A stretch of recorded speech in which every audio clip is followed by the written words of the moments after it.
Welcome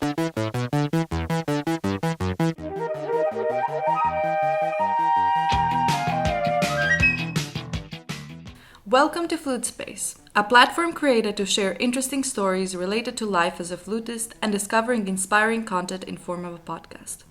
You can catch up with us on our Instagram at theflutespace, and you can listen to our episodes on Apple Podcasts, Spotify, Google Podcasts, and YouTube. All these links can be found in our link tree in the description. If you want to support us, you can buy us a coffee on buymeacoffee.com/theflutespace.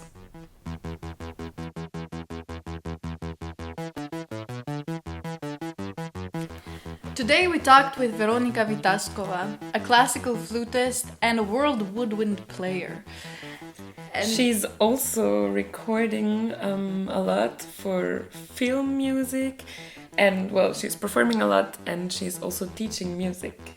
And she talked to us about basically her timeline as through classical flute music and finding out all the different woodwinds that exist and continuing that path and being super, super interesting and inspiring in all of her answers. And to just open our minds also on what is possible, what can you do as a classically trained musician, but still, doing your own things. To get to the opportunities that you want, that you wish, and to play in places that you really wanted, but maybe in a different way. Exactly. So listen to her talking to us and get inspired as we did. Check her out on her social media and especially her recordings. They are incredible. They're marvelous.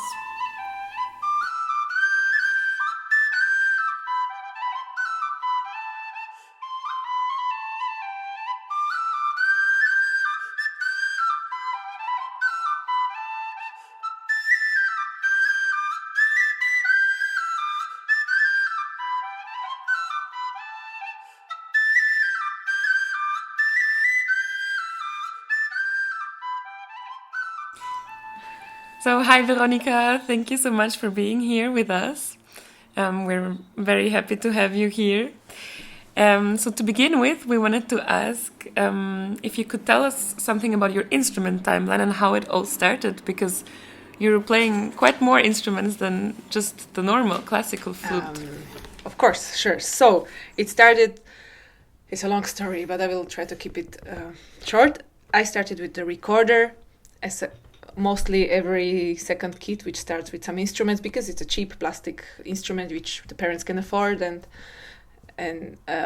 so I started to play that, and we went to the preparation for the music school, and I went there. I don't remember how much, some weeks or months, only to get to know this is a flute, this is a violin, and I had the recorder, so I learned a little bit playing, and then the next year there was to officially start at the age of 7 the music school, and my parents were too late with the inscription, so I didn't get to the nice teacher, which I already knew a little bit, or he was kind of famous, he's the good one, and he was angry because this is 2 weeks after the inscription date, so now I cannot take you anymore. I'm done until until June. I have my timetable, or how is it called?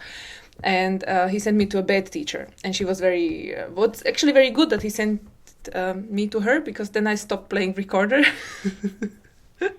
That's the first thing, which is kind of good that it happened the wrong way. So this is what it actually goes through the whole life, that the bad thing is actually not a bad, but it's very good, because it turns out that many years later that it is a good thing. And she was very strict, and I was crying after the lessons, and my parents said this is not what music should be. You are 7, you should be kind of enjoying playing the flute and making sounds. So they took me away from the music school, and at home my father was playing guitar and singing a little bit, and country and some folk music, and we went to a music store because he also played Mundharmonika. How is it called? The harmonica here, mouth harmonica. Sorry, I'm too much speaking German, and he was in the shop, and he was which harmonica is the best one and which should he buy. I was looking around, and there was this this plastic box full of one whistle, Irish whistle with the green top. What was like, wow, this is like green. All instruments look so boring, but this is green. And there was a little book with some flowers and also very green and Celtic kind of. And there were the fingerings and little songs, and there was a cassette with some Irish songs, which were played by Irish person. I don't even know who, I have to find it. I don't even know who recorded it, but in a very traditional way of playing, and this person didn't play the notes only, which are in the song, but all the ornamentation, all the things when you hear like, oh, after 2 seconds you can say, this is Irish music. Like so traditional, like from some person from the pub recorded for kids. That's actually a very clever idea. So I didn't read the notes yet. I was just listening to the cassette, and I had a little book. So for a few fingerings, I looked into the little booklet, and there were always the holes open and closed. But mostly I was, of course, listening. That was for me easier than try to analyze what is written. And this is how I started. And this I did until the age of 12. I still didn't know notes so well, and so tin whistle. So the Irish traditional whistle was my first instrument. And even I lived in Bratislava in Slovakia with almost no Irish people around. There was one Irish pub where we went every Wednesday and played with other Slovaks, which liked that music. And I was 8 and 9, and they were drinking beers and playing some Irish tunes. I was just listening to it, and sometimes someone came from Ireland. In 90s, there was this exchange program that Irish people worked in different banks in Slovakia. And then they were like, oh, I play whistle, and they came to the Irish session because they missed home, and then they played. I was like, oh, a real person playing this kind of style. And I was so like, wow, this is amazing. So this was my first instrument, and really few years I only played this instrument and everything around it. And then I had the whistle in D and in C and in G. And then slowly I understood like, oh, there are different tonalities and different scales. But when I take a different whistle, when I take the blue one, it sounds good with this song. And when I take the green one, it sounds good with this song. So there was not much of thinking about harmony. It was everything by ear. I tried this one, sounds good, but this note is weird. I didn't know why. Then I take another one. Now it sounds good. And this was the way of thinking, like very light, like only listening and playing. So that was the first one. And then I was 12. Like everyone started to think like where to go now. In the school, like where to go, gymnasium or any kind of other education. I wanted to do music, and then we went back to the music school, but I couldn't do the Irish flute, Irish whistle. No one teach that in Slovakia. And so I went for the concert flute, the Western concert flute. And then my journey with concert flute began, and I played until now. So this is the main instrument which I do. And saying that the beginning was kind of with Irish music also, what does it bring in you? Or is it just because it was the beginning, it's something that you started with? That you're so close to this kind of music, or is it something else? It's kind of like it's like in your DNA. Imagine that you were at home and your parents or like family was listening to some kind of music. Like for example, when your mom liked Beatles and she was listening to Beatles, then when you hear Beatles, you feel like home. It feels like the ground, and everyone has. It's very funny because it depends very much of what you were exposed as a child. And my father was listening to Dubliners, that's this Irish band. And when I hear that, it's like, yeah, it doesn't feel like, oh, music and Mozart, I have to concentrate and how to play. It's like, I would have another beer, please. Yeah, thank you. So, with 8 years old, another beer, please. Did you play music together with your family? Yeah. He took me always to this Irish pub, or he was playing also in some country pubs with some bands, and he always took me with me. So I was around, I was listening, and sometimes like I had a whistle with me, and then he said like, hey, here's the microphone, play something. And then I was like, okay. The first time was terrible, but then I actually started to understand like, okay, this whistle works with this song, and I can play a little bit, and no big thinking. Like then he told me like a guitar, there are these chords, so when you see this one like a C or this one F, then you have to take this whistle because that's, and then a little bit the harmony, but not from the core, but from the outside kind of. And yes, we had kind of duo. We played few concerts as when I was small. Wow. And so then after you graduated from music high school, you went to study also the modern classical flute, right? Yeah, I was the music school from 13 until 15, and then we have in Slovakia we have a conservatory, and that's like with music and with matura, so and that takes 6 years. And then I went to the university in Vienna. And the good thing why I then stayed with the flute was because my teacher at the conservatory, Marta Bransteinerová, she was amazing. She was always very open-minded, and she was not only a great teacher but also kind of therapist, I would say. Like, she really knew, like, imagine these kids 15, 16, 17, you are growing, you are weird, you don't know who you are, and she always like, be whoever you want but practice. And you will see. And she also always said that we always have to go for master courses and see different classes, see different teachers, see different approaches. And many her colleagues that at the conservatory at that time, it was more like, you study with me and this is good and you don't need anything else. So that she was so open-minded helped that almost everyone from her class went abroad and studied all around. So I think this is very good basis. And even when the Iron Curtain fell, she was already like playing in the opera since 20 years that time, or she was like she's the flutist, like everyone knew her, she knew it well. But as soon as the borders opened, she went to Austria, to Vienna, that's only 1 hour from Bratislava, and she like knocked on the door and like, hello, can I listen to your classes, like at the university, to the professor, like, I want to see how you teach here in the West countries.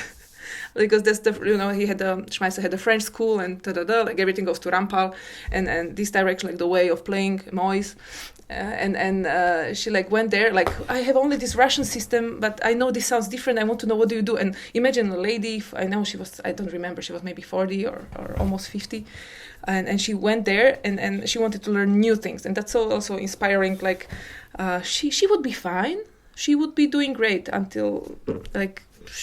She knew everything what she needed to know, but she wanted to know more. She wanted to do better, and she like this. That's amazing. Now when I think back, like how open-minded she was already, and to include her passion every day for what she does, that's really super incredible. Admirable.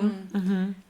I mean, it's so important to have a professor that's open-minded, and it lets you be interested in many things. But yeah, stay practicing, but just you have the freedom also to develop as a person that you are. Yeah. You're not a copy of someone.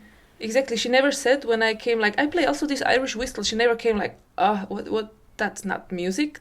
She never said that. But then I went to the university, and then I felt the huge pressure of the all fantastic flutists, which are practicing since the age of 4 with these flutes with the omega and like playing like the flute is the most natural thing. Like, I started a little bit later.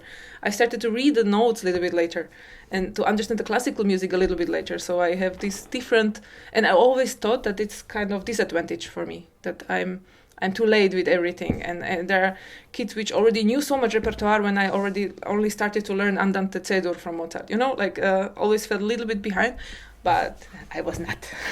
No. But did you actually make bad experiences with teachers in the university telling you, oh, like you should focus more on the flute and not so much on other folk instruments? I didn't play so many folk instruments, actually. Only the Irish whistle and then the flute. I was once in China on a tour with orchestra, and next to the hotel there was a music shop, and I saw this bamboo Chinese flute, the one in Kung Fu Panda. The famous melody, and I was like, wow, it's interesting, and this works. The sound is so cool. And I bought it, but I didn't think. I was thinking, okay, I buy something from China. I didn't think so much, and then it laid here. And no one in university gave me really a feeling like they are also opening up, and they're. It's much more. It was even more in my head that I'm in this competition, and if I want to make it, and I move to this different country, and no one is waiting here for me, like nobody. You know that you came to a different country, and you're like, who gives? Nobody. Not like you have to just practice, but everyone is practicing. Everyone is doing the same thing, but you try to do it better. What's really good? Otherwise, you would not get into your own personal level if I would stay in Bratislava and go to university there, there are of course many fantastic flutists too. I don't want to say anything, but the competition is not so big, so it would be kind of easier with less work to be okay. And here, to be okay, you have to work way more to be kind of on this ground level, even to know so many etudes and to know so much repertoire. Although I never practice so much repertoire as I should.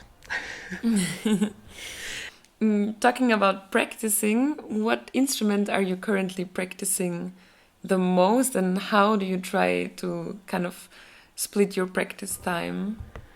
This is what I'm still learning, because all these ethnic woodwinds came during Corona. I was always playing flute, then I finished my studies, and now finally I have a paper. Now I'm officially like the master of flute. I'm officially in the system. Because I went to Austria, I finished this study. So now I finished university in Austria. It's kind of, I felt like that's important to do. When I'm here so many years, then I should kind of be, because I failed the language course. So I didn't have any single paper from Austria. So now I have that I'm a master. So I now don't need the language course anymore because I finished university in Austria. Yay, congrats. Austrian hacks. Yes, and I started this ethnic, so it's a little bit still new to me, because I was playing only flute, mostly flute, a little bit flamenco here, a little bit jazz, but nothing really so intense as now, and with the instruments. And then I finished the studies, so I had this paper, and I was kind of like, yeah, now I can do other things. Now I have the paper. Now I did all these things which they wanted from the university. Now I can do my things, and I'm still like educated flutist, and then I started to play a little bit of this flute and that, and then I have the Chinese one, and I did some Instagram video, because I was ashamed to play the normal flute on Instagram, because I would feel like I'm being judged by my colleagues, by my professors, if they see it by accident, like, oh, she's still out of tune. The C sharp. The color, But we all have those problems. Exactly. So that was actually kind of mechanism. Like, I wanted to share something. I wanted to play for fun, which the spirit which I had with the Irish flute, because no one ever said me like, this on the Irish whistle, that's not right, or you are too sharp, or like, that doesn't really happen. It should be sharp. It's Irish music. It's a little bit out of tune. It's a flavor, huh? And then, so I took the Chinese flute, like, I have Chinese flute. It was 2018. I have the Chinese flute, so I played some Chinese tune. I listened on YouTube something what sounds Chinese, and then I tried to imitate it, and I posted, and some people commented, but it was, like in a very small amount. But it was kind of fun. And then I started to search for other instruments. Like, when I can play this flute so easily, maybe I can play other flutes so easily. And then other people commented like, you should get this instrument, that's fine. Then I started to Google where to find that instrument, and like this I started to collect. And at the same time I was already recording in a synchron stage orchestra. I was mostly on like first or second flute, or playing piccolo, alto flute in this recording orchestra, which is recording for movies and so on, just like a member of the orchestra, like any other musician. And then I understood, like, this is nice. You can record for people from the other part of the world and still be in Vienna. And you have this feeling of so much international, but you still, like, you go afterwards home and have a nice evening. And then the lockdowns hit. And then I really got, like, now, because before I played that gig, this gig, Mozart over there, and all these tourist concerts in Vienna, there are, like, so many happening so I was so happy to get there at some point, because before no one called me for any gig, and then finally I'm playing this evening, I'm playing in this and this and this, but then I never thought about me, like, what do I really want to build, and what's like inside me, all this little child playing in the pubs, that was always kind of inside. And this freedom, I felt the freedom. And in the orchestra, it's not really freedom. You sit there, you have to be in black, you have to play exactly what's written, and you have to do your thing. I like playing in orchestras, but I like also to more, build up what's happening on the stage, or what I decide to play. And then the lockdowns came, and I did a course of self-management. So I kind of find who I am, and it's called Beyond, Be Your Own Manager, from Bernhard Keres. He's still doing it. So it's a really, if you're a classical musician and you want a little bit everyone in Corona started to think, okay, this cannot continue like this. The world will be different after the Corona. What should we do? And this Bernhard came that time with online courses. He even wrote a book, Be Your Own Manager.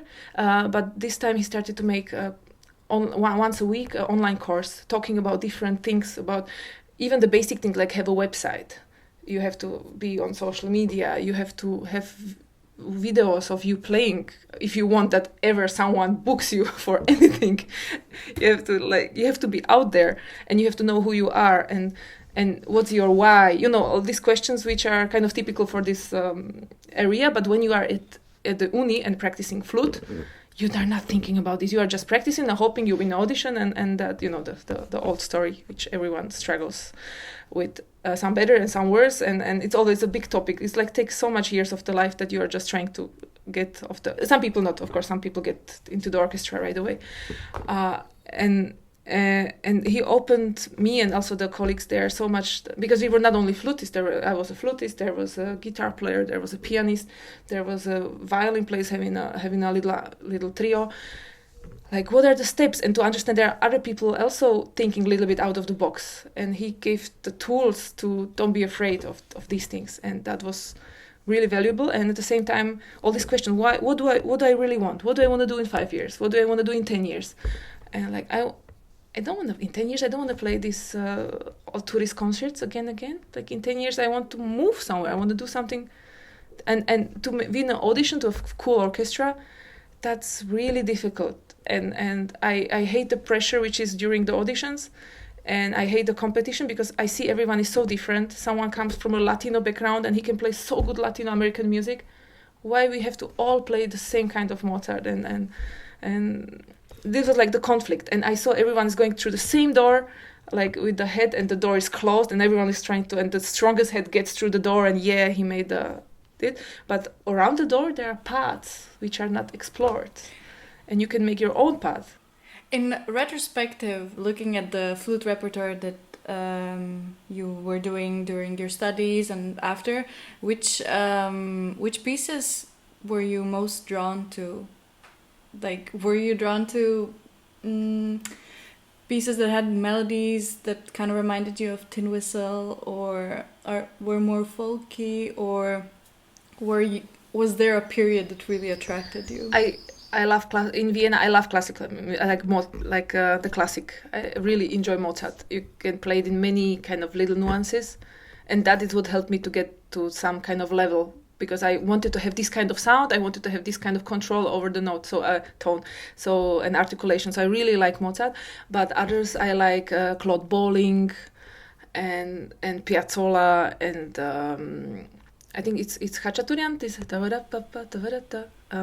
yes. When it's a little bit more rough, when it's a little bit more dirty, and I can play, these kind of things.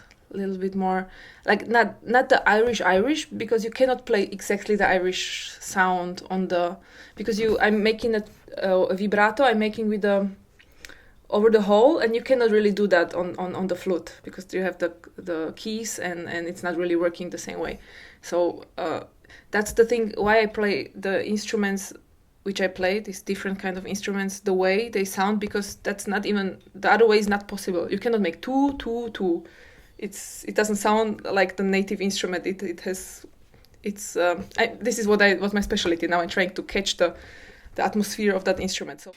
So those are all composers that you mentioned that kind of borrow some like aspects from other cultural, like from music from other cultures or something like that, like Piazzolla and Khachaturian and stuff, or that let their folk music influence somehow in their classical compositions. But also Schubert has influence in what was happening. So there's Mozart too, and Mozart too. There's all those minuets that are some actually folk music, just played very fancy. How do you think actually like folk instruments and the classical flute help each other out or complement each other? Because it's the first thing, fingers are very fast. Because I was small and I didn't think about how difficult it is to make a trill or it was just happening. I just wanted to play fast because I heard it fast, so I saw it's possible, so I just did it. without any technical practicing some scales. I just didn't. I just played the tunes. And what's very good, and this teacher which I mentioned from conservatory, every time I played the etude and I just played, and she was like, what are you doing? You are not here with your head. You're not listening. 90% is listening. What are you doing? Stop playing when you are not listening. Like, why should I listen when you are not listening to what you are doing? And and this is what happens with the ethnic instruments, because you never know where the intonation takes you, each note. So you have to adjust really fast, and you have to listen to yourself. And also this recording kind of lifestyle that I record so much, the best is when I do it in first or second take, because it saves time.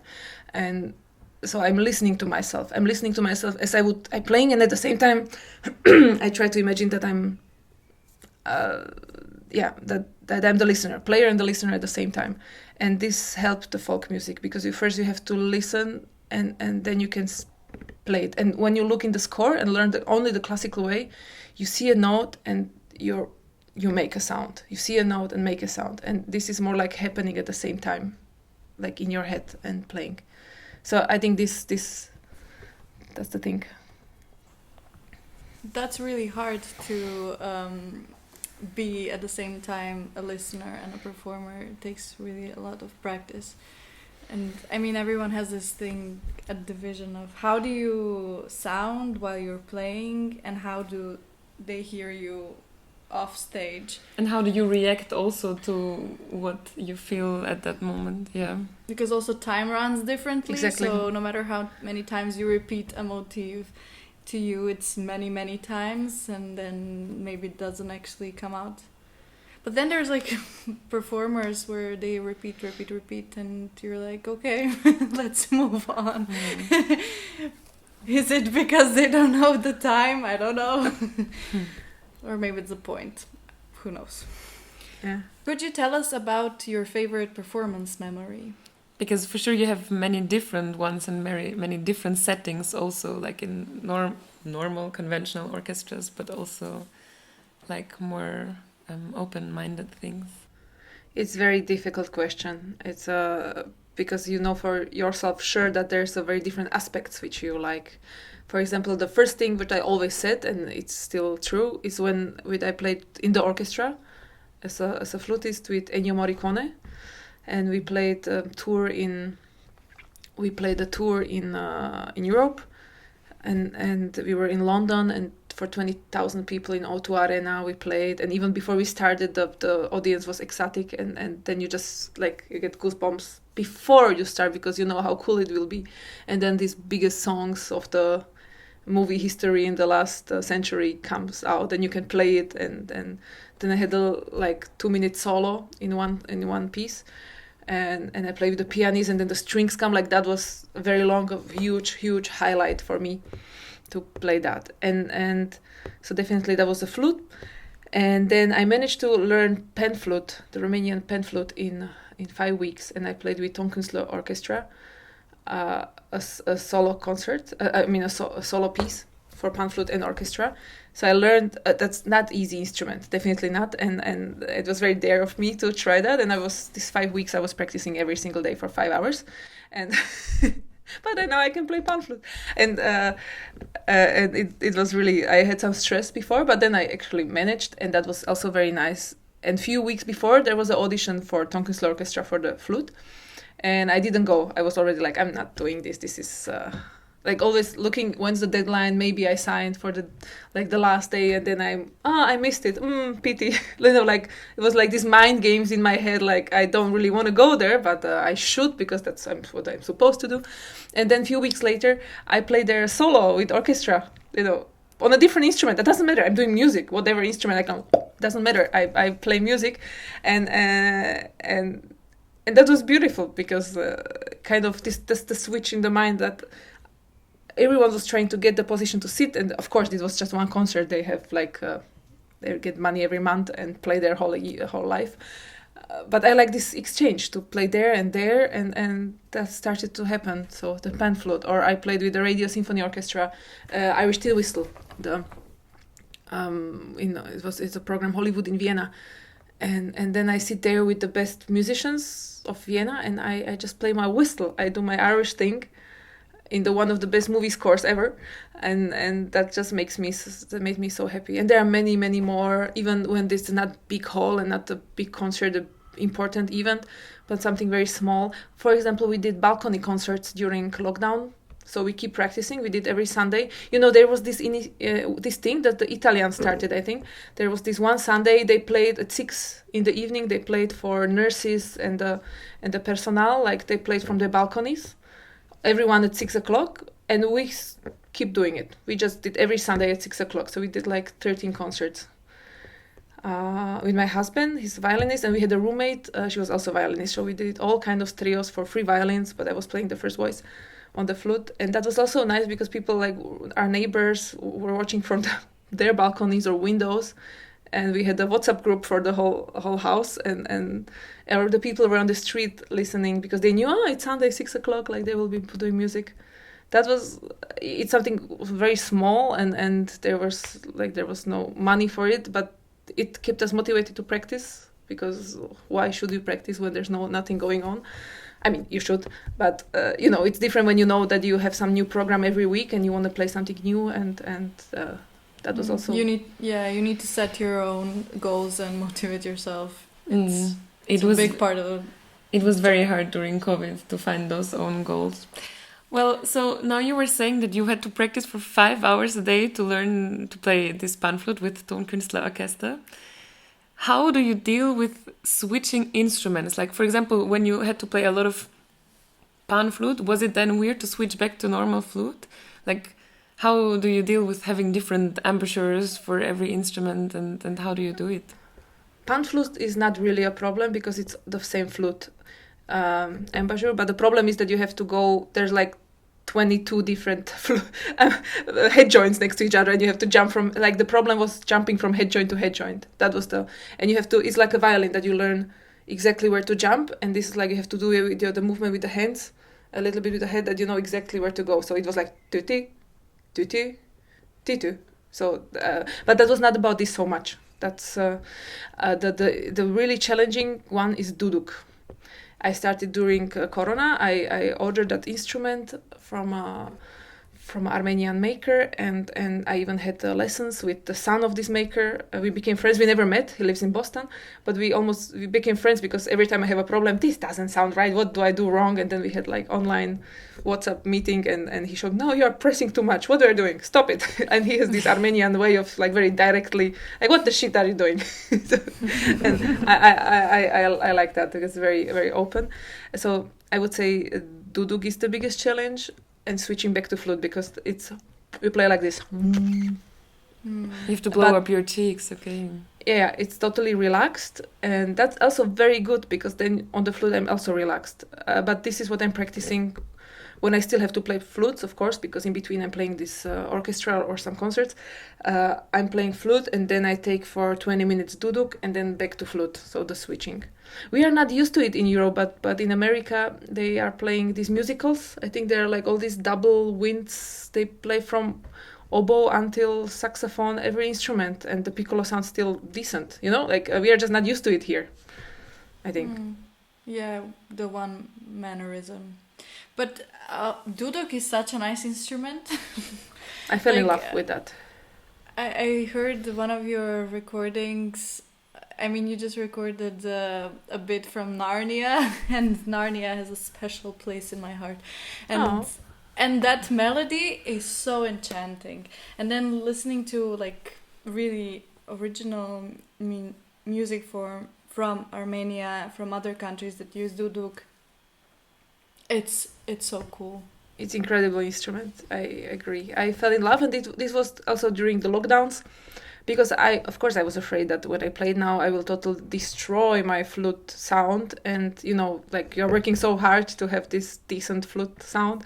And then I don't want to have this like, only this jazz flute sound, like, I can see you could play flute, but I'm still playing flute a lot. So I need that sound. And so I allowed myself to do that during the lockdowns because I didn't have any gig coming. And then I was switching, and it works. I need a little bit time, like relax the lips and then really concentrate. But generally it works. And there are these edge-blown flutes, which are like the ney or caval, and they're also challenging because they're like this. But it's also really, it always helps actually the flute.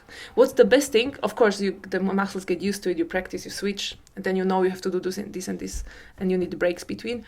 But the best thing is my ears got relaxed from playing different flutes or different kind of woodwinds.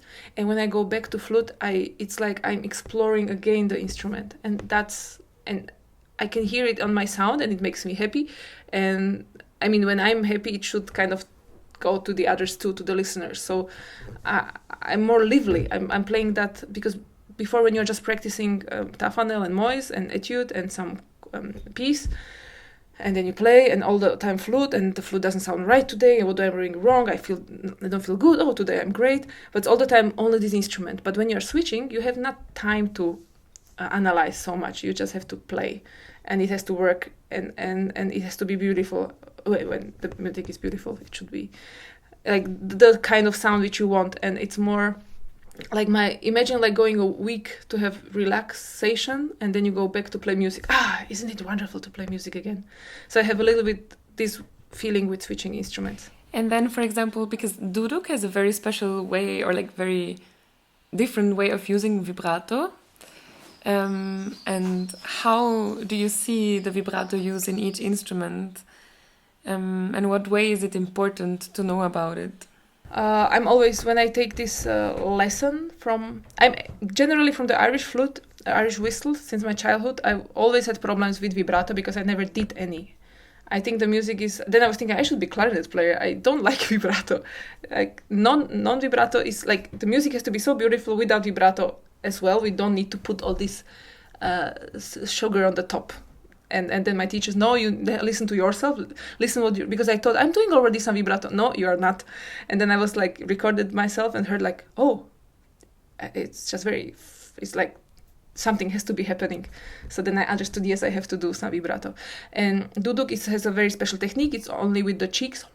Also, I mean, with this part. I'm still learning it. It doesn't have to be such a big movement. It's a little bit smaller, but that's the vibrato there. And the Chinese music has a very intense. And so I'm listening to the music and then I try to imitate. It's also connected to somehow to the language. Like each country has a culture, has a different way of speaking, and then it's somehow in the sound and in the vibrato. But I'm just listening what the professional players, the native instrument players doing, and then I try to imitate, and if I get that sound out of it. What recordings do you listen to, for example, for these instruments to get inspired? Do you listen to recordings of others, or do you go to concerts to come up with melodies? I mean, concerts are the nicest, but there's not so much time to go to, and not every evening there's a duduk player playing in Vienna, unfortunately. But especially it works like this. It's not like, oh, I'm so motivated now to start out of nothing this instrument. Sometimes I am, but sometimes it's more like, oh, in 3 months I am doing a movie about soldiers in Afghanistan, and it's American co-production. I need some instruments from that area. And I'm like, Google, what is that area? Oh, this instrument. Oh, I need to get that. Then I get it. And then I try to learn it. And then I'm listening to the music from there. So I play it now. It's on Apple TV. It's there's a series where I recorded the ney, which I couldn't play really before. But they said like, in 3 months we will do this recording. I need this kind of Syrian vibes.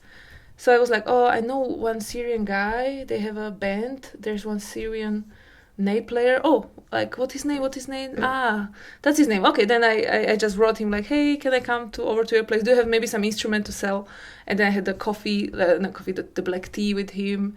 His kids were running around and we had kind of a lesson, and he told me, because it's easier when they tell you, oh, like put a little bit more down, or your head you're turning the head too much, and some hacks. And the rest I can do. I know about breathing, like we know about breathing. We are doing that whole life, and we know about how to make more round space in the mouth. Like all these things we already know. It's like when you know already 3 languages and then you're learning the 4th one. It's way easier to learn that language since you know the 3 other ones.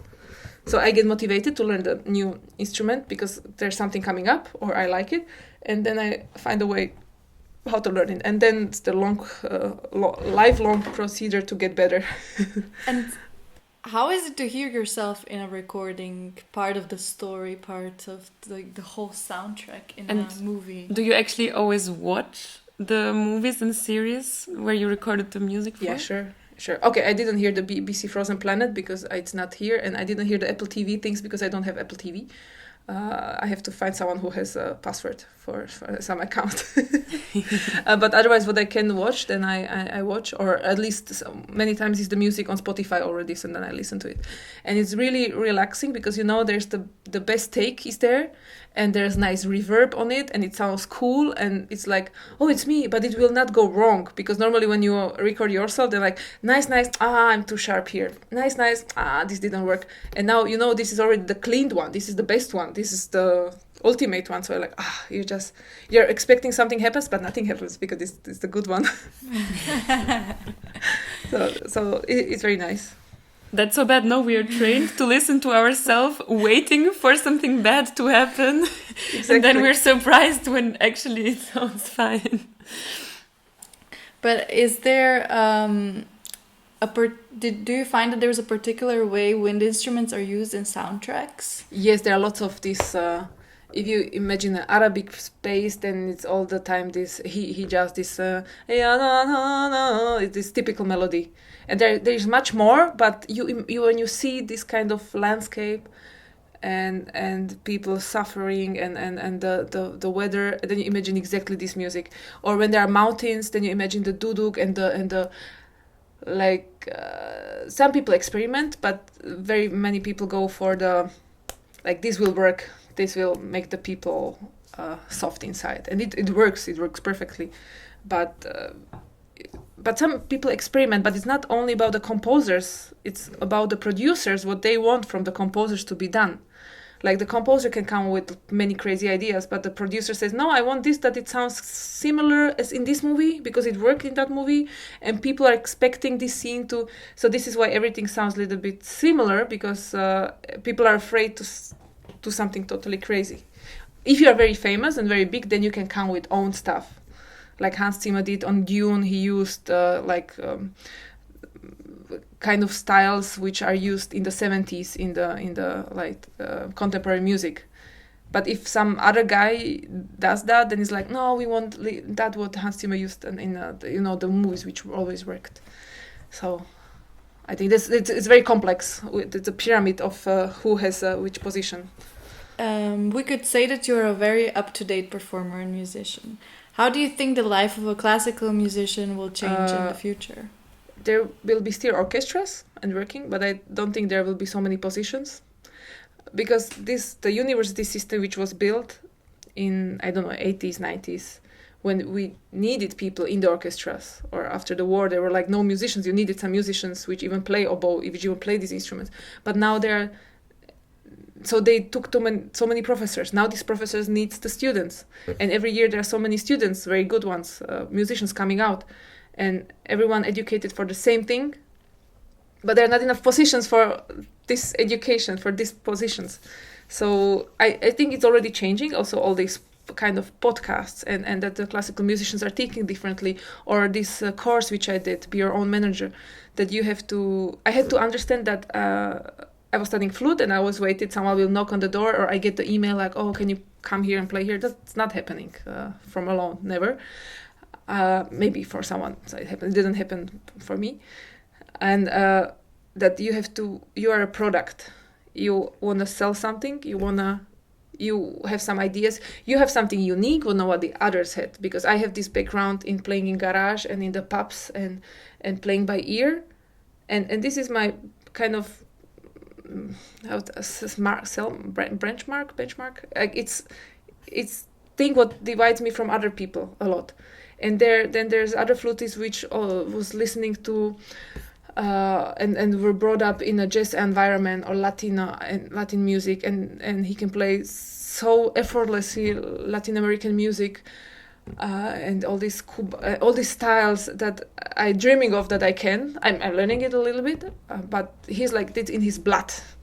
and another person which is like really classical and play the Mozart most effortlessly. Like everyone should, we study and we learn, but it has to be, you have to have something extra. Yeah, the music is already such a broad genre, so I mean there are so many things within it, so there's place for everyone actually. But you have to find like your spot or your way. Actually, talking about that, what would you recommend someone, like, or what advice would you give someone that is now currently finishing their studies, like to find their own path?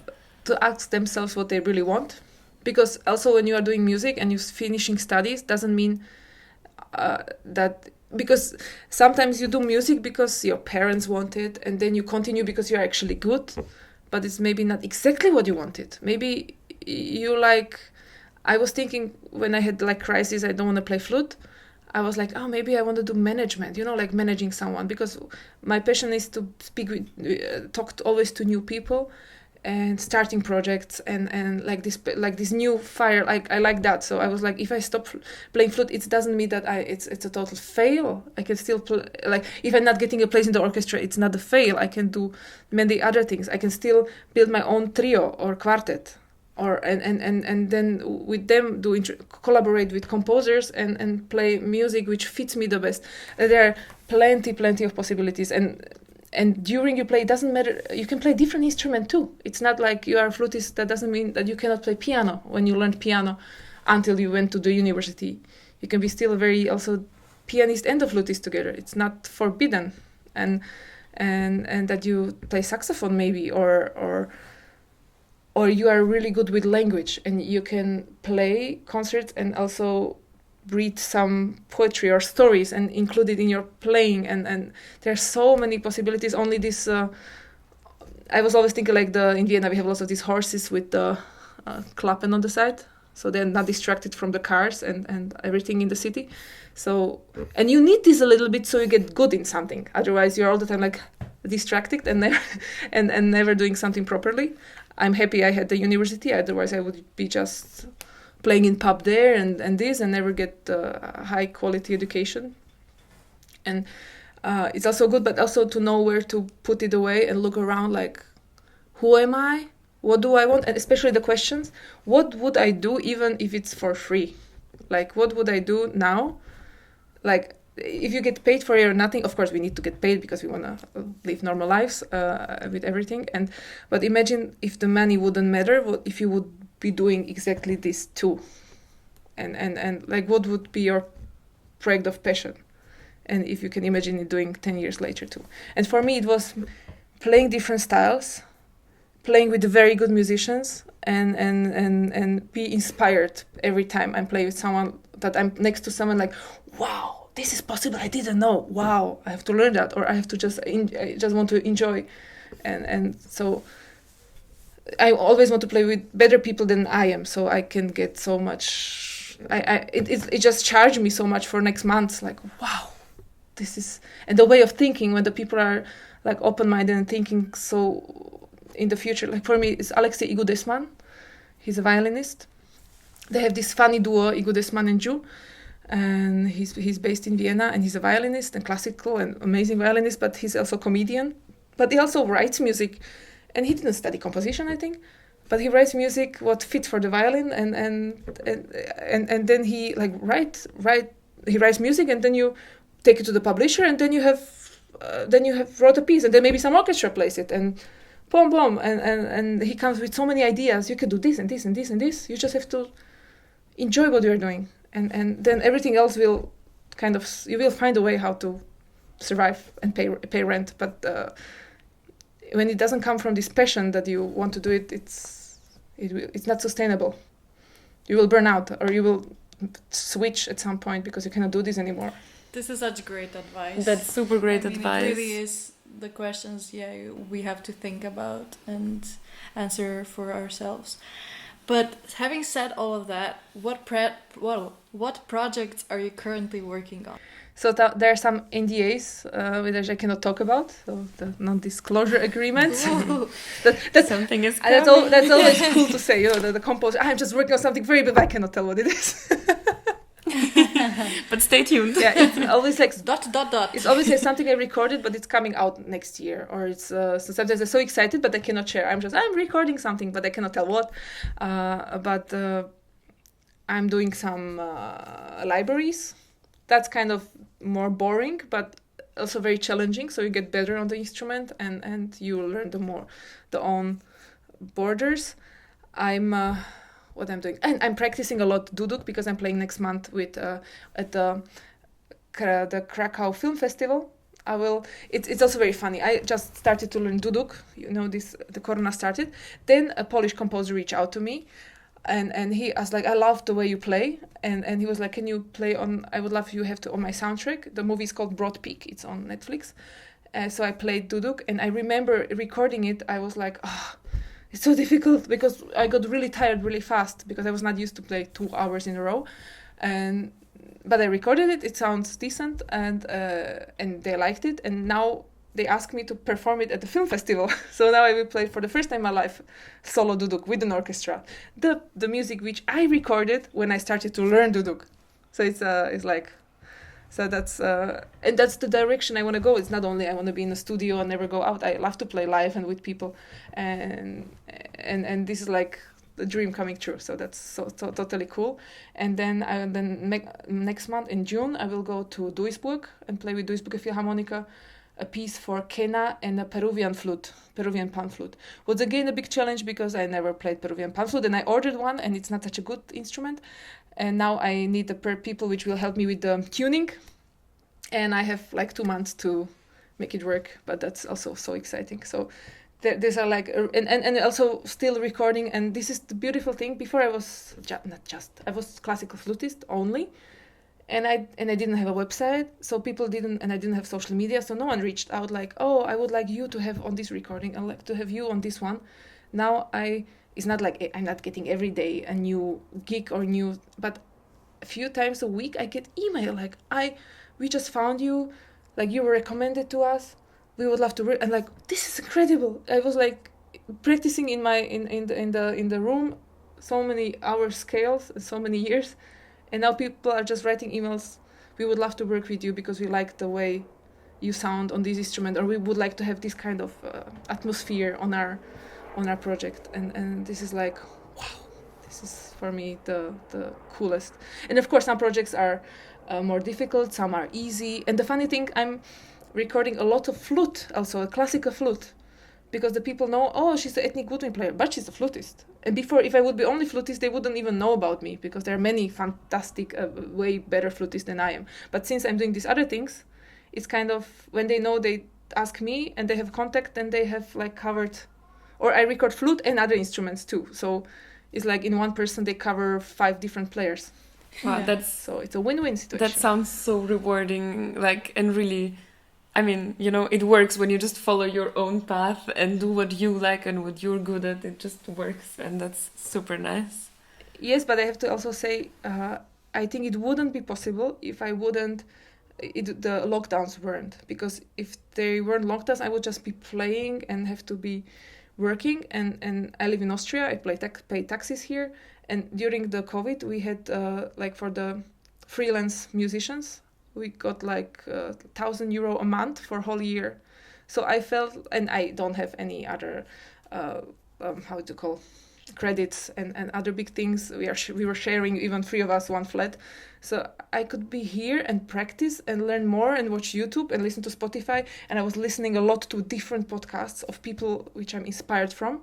So I understood the way they think and they were before. So it was, and I was going for a run, and I had all this time and this manager course, I had all these times things met together, and I had finally like, okay, I don't have children yet. I finished the university. Now it's these 2 years of total hall, nothing's going on, but I'm getting kind of, don't have to work. Like I still worked a little bit, something, teaching online and so on, but not like every day, morning in the church, evening at the concert, and like stressed all around. I could really go kind of in myself, like, what do I want? What's the point? What do I want to change when I go back to when the world opens again, if it opens again? And if it wouldn't open again, I was thinking, I can do it remotely from home. So I would be still connected with the world, but I'm sitting at home. I just need internet. Internet will keep working, I hope. Yeah. Could you tell us what kind of podcast or a podcast that you were listening to or something that really inspired you? It was not only podcast, it was like I googled people. I put on Spotify a name of a person which I felt is somehow inspiring, and then I clicked on podcasts, and every time they were invited somewhere. So, and through that I got 2 different podcasts where, like, the people were invited. So very inspiring person is Tina Guo. I don't know if you ever heard. She's a cello player of Hans Zimmer. She's kind of many classical musicians would say it looks cheap. She shows her off. Like, that's not my style, and I would not show skin. Never say never, but I'm not like, I'm more. You see how I present myself. It's not like I don't put full makeup. Yeah, it's a different way. But that doesn't matter. What she did with her business, it's incredible how because she was a classical cellist from a strict family, and she had to practice so many hours a day. Parents locked her at home, so she needed to practice. And then how she built her way from being a classical flutist to be a #1 called remote recording artist for cello on the whole planet. And how did this switch happened? Like, it took her thinking about, and hard work, of course.